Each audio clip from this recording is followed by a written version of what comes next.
Hi friends, நான் உங்க சுகன்யா. நம்ம சேனலை இப்பதான் ஃபர்ஸ்ட் டைம் பார்க்குறீங்களா? மறக்காம சப்ஸ்கிரைப் பண்ணிக்கோங்க, கூடவே பெல் பட்டன் ப்ரெஸ் பண்ணிக்கோங்க. நம்ம இன்னைக்கு 6 கப் சேமியா கேசரி தான் பார்க்க போகிறோம். ரொம்ப எம்மியாக இருக்கும். வாங்க அதுக்கு தேவையான பொருட்கள் என்னன்னு பார்த்துடலாம். பால் எடுத்திருக்கேன், தண்ணி, சர்க்கரை எடுத்திருக்கேன், வெள்ளை சர்க்கரை, சேமியா, பாயச சேமியா தான் எடுத்திருக்கேன். ஏலக்காய் வந்து 2 நல்ல ஃபைன் பவுடரை இடித்து வச்சுருக்கேன். திராட்சை, முந்திரி பருப்பு, நெய், ஃபுட் கலர், எல்லோ கலர் எடுத்திருக்கேன். இவ்வளோதான்.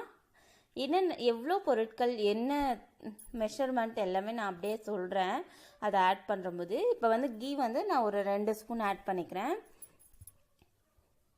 கீ நல்லா மெல்ட் ஆகும். கேஷ்யூ நட்ஸ் ஆட் பண்ணிக்கிறேன். கேஷ்யூ நட்ஸ் வந்து ரொம்ப நல்லா ஃப்ரை ஆகணும், கோல்டன் கலர் வரணுன்ட்டு இல்லை, அவசியம் இல்லை. லைட்டாகவே ஃப்ரை ஆகட்டும். நான் வந்து அப்படியே திராட்சை ஆட் பண்ணிடுறேன். திராட்சை வந்து நல்லா பலூன் மாதிரி உப்பி வரட்டும். இதோட அப்படியே நான் சேமியாவும் ஆட் பண்ணிடுறேன்.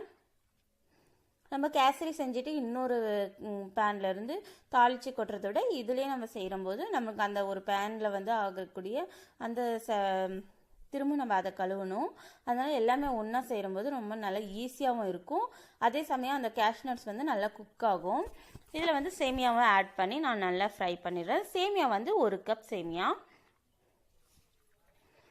நல்லா ஜென்டிலாக கலந்து விடுங்க. ஏன்னா நம்ம ரொம்ப ஃப்ரை பண்ணோன்னா தூள் மாதிரி ஆகிடும், ரொம்ப கிறிஸ்பியாக வந்து. இப்போ ஃபுட் கலர் என்ன கலர் வேணுமோ நம்ம ஆட் பண்ணிக்கலாம். ரொம்ப எம்மியாக இருந்ததுங்க செய்யும்போது. கண்டிப்பாக செஞ்சு கொடுங்க வீட்டில். இப்போ சம்மர் ஹாலிடேஸாக கிட்ஸ் எல்லாம் வீட்டில் தான் இருப்பாங்க. தண்ணி வந்து நான் 2 கிளாஸ் தண்ணி எடுத்துக்கிறேன். 1 கிளாஸ் சேமியானா தண்ணி வந்து 2 கிளாஸ் அந்த கணக்கில் நான் எடுத்திருக்கேன்.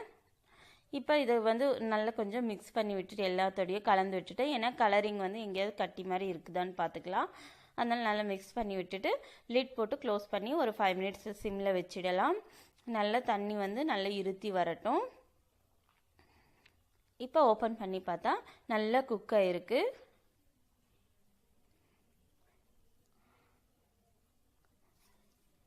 இப்போ நம்ம வந்து சர்க்கரையை ஆட் பண்ணிக்கலாம். ஏலக்காய் தூளும் ஆட் பண்ணி நல்லா மிக்ஸ் பண்ணி விட்டுடலாம்.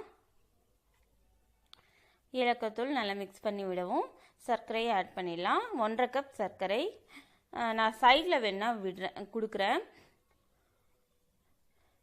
நம்ம பார்த்தோன்னா கூட மறந்துடுவோம். இது சைடில் இருந்ததுன்னா கொஞ்சம் ஞாபகமாக இருக்கும் உங்களுக்கு. 1 கப் சேமியானா 2 கப் தண்ணி ஆட் பண்ணிவிட்டு 1.5 கப் சர்க்கரையை ஆட் பண்ணியிருக்கேன். நான் சர்க்கரை நல்லா மெல்ட் ஆகவும் அதோட நல்ல ஸ்வீட்னஸ் வந்து அதோட சேமியாவோட இறங்குன பின்னாடி இப்போ நான் பால் வந்து 1.5 கிளாஸ் எடுத்திருக்கேன். இது வந்து இப்போ பாயசம் மாதிரி இருக்கும். நம்மளுக்கு நல்ல திக்னஸ்ஸாக ஆகிற வரைக்கும் நம்ம வந்து சுண்டை விட்டுட்டு நல்லா லிட் போட்டு க்ளோஸ் பண்ணி வச்சிடலாம். சிம்லேயே வச்சுட்டு ஒரு 10 மினிட்ஸ் விட்டோன்னா நல்லா சுண்டி வந்துடும். பால் வந்து நல்லா கேசரி பதத்துக்கு வந்துடும். இப்போ நம்மளுக்கு சுவையான சேமியா கேசரி தயாராகிடுச்சு. மறக்காமல் உங்கள் ஃபேமிலியோட நீங்கள் என்ஜாய் பண்ணுங்கள். இந்த சம்மரில் வந்து செஞ்சு கொடுங்க கிட்ஸுக்கு. ஒரு ஈவினிங் ஸ்நாக்ஸாக இருக்கட்டும். தேங்க்யூ, பாய். நம்ம சேனலை சப்ஸ்கிரைப் பண்ணுங்கள், லைக் பண்ணுங்கள், உங்கள் ஃப்ரெண்ட்ஸ்க்கு ஷேர் பண்ணுங்கள்.